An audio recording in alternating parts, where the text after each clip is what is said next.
Amazingly, the 2020 election cycle is in full swing at this point. Virtually every notable Democrat really in the world has already jumped in.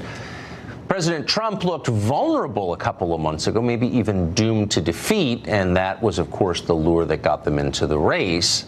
But things have changed a lot in the last 2 months. The Democratic Party's own wokeness has been the real factor. Watch. An agency like ICE, which repeatedly and systematically violates human rights, does not deserve a dime. This administration and this president are truly morally corrupt. When your son looks at you and says, "Mama, look, you won," bullies don't win. And I said, "Baby, they don't, because we're going to go in there and we're going to impeach them." So what would happen if the least balanced, most extreme members of the Democratic Party took over? Well, the president couldn't have scripted better. He may not have built a wall in the end, but his enemies are so terrifying to normal voters that it's helped him. His approval rating is rising. His reflection odds have improved as well. Author and columnist Mark Steyn has been watching all this and joins us tonight. So I'm starting to think that maybe Alexandria Ocasio-Cortez and this Ilhan Omar are working for the Trump organization in some capacity. I mean, it almost seems like a setup. It's just almost too perfect. Yeah, I think they're colluding with Trump, as we should say. And we need to investigate it. Basically, what is going to happen now is that the trajectory in the Democrat side of the field is that they're all going to drive each other even more woke. So you'll think that Elizabeth Warren is woke, and she'll make Kamala Harris even more woke. And in the end, they'll even succeed in woking Joe Biden. And they're all going to be made super hyper woke. Federal officials, policemen in effect, have discussed using the 25th Amendment because they think President Trump is mentally ill. And as Alan Dershowitz said, that's a judgment that should be made by doctors or secretaries or chiefs of staff, anyone, in fact, but a police agency. The question before the electorate is going to be, who is really the sane or the insane one? Yeah. The party that is proposing retrofitting every single 230-year-old colonial-era farmhouse in northern New England in order to make it compatible with the Green New Deal, the party that is committed to abolishing the Border Enforcement Agency, or the guy who's just there in the White House doing his job, even as he drives deep state lunatics to devise ever more absurd ways of trying to get rid of him. So you got to wonder if there aren't big parts of the Democratic Party, even the Democratic Party, who are going to look at people like this screaming on CNN all day and think, you know what, this is too much for me. I mean, they could potentially break their party in half. Yes, I think so, because if you look at what happened last time, they had a problematic and frankly rather unlikable candidate proposing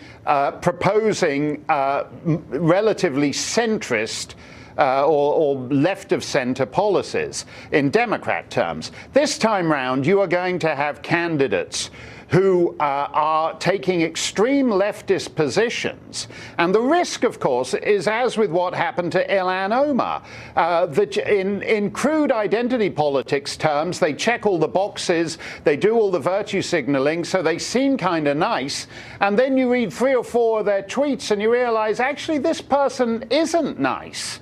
And I think that's a real danger for the Democrats. Whereas Trump, by comparison, plays a sort of thug and a bully, and he tweets up a storm. But he's actually not unlikable in the same way that some of these Democrats are revealing. Well, and his policies are basically moderate, which nobody ever says, but it's true. Yeah, no, that's absolutely right. Yeah. He's relatively centrist on that stuff. For sure. By the standards of 2 years ago, anyway. Mark Steyn, thank you very much for that. Appreciate it. Thanks a lot, Tucker. Well, here's an update to a story we spent a lot of time talking about. The U.S. news media, as you remember, immediately seized the chance to brand a group of high school boys from a Catholic school in Kentucky, Covington, as villains, bigots who were targeting people on the basis of skin color. Well, it soon emerged that not only wasn't true, it was the opposite of what happened. But it didn't matter. Journalists continued to use their power to browbeat and bully the high school kids. Here's one among many examples.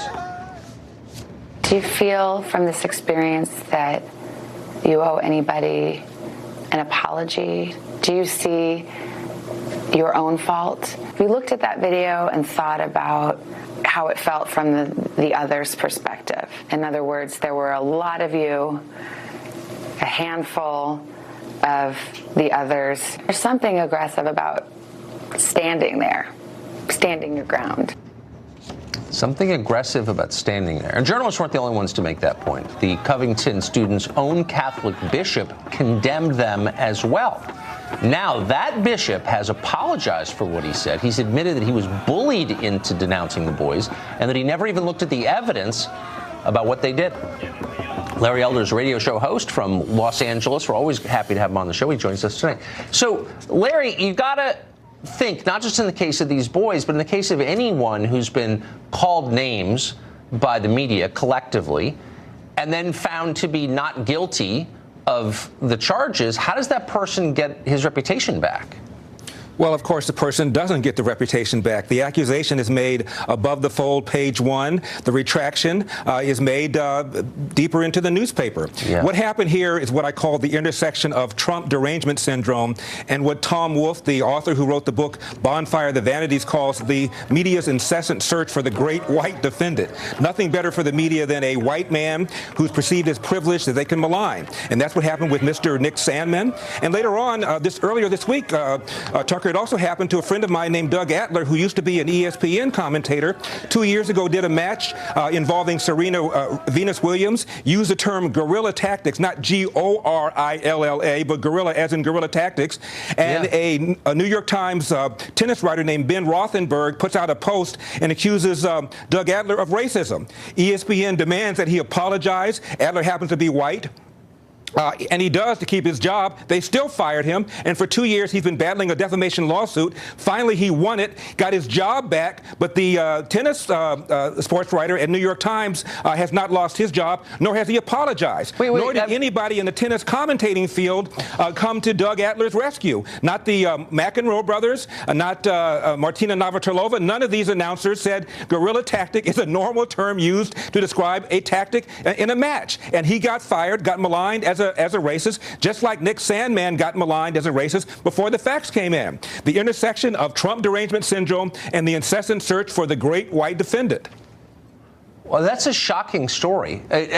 Gorilla spelled G-U-E. The French word, nothing to do with the primate at all. It's a completely different word.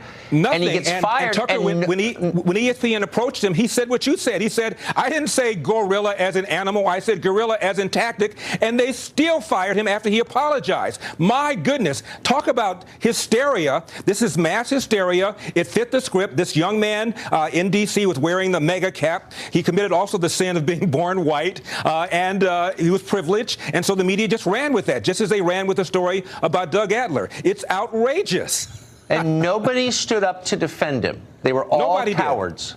They just looked at their shoes. One tennis commentator did, named Rami Koenig. He is a South African commentator. Outside of that, nobody did. And Venus Williams could have stopped this in 5 seconds. I know she's busy, but my goodness, she could have stopped it in 5 seconds had she wanted to. Instead, she wouldn't comment. She just let him twist in the wind. And wreck the man's life and reputation. Right. And by the way, Tucker, he had a heart attack. His cardiologist said his heart was fine before the stress of being called an international racist for 2 years. And now he's gotten his job back with a settlement, but no apology. You know, there really aren't many brave people left, which is part of the problem. You are definitely one of them. Larry Elder. Well, thank you. Again, it's always a blessing to have you on the show. Thank you very much. My pleasure.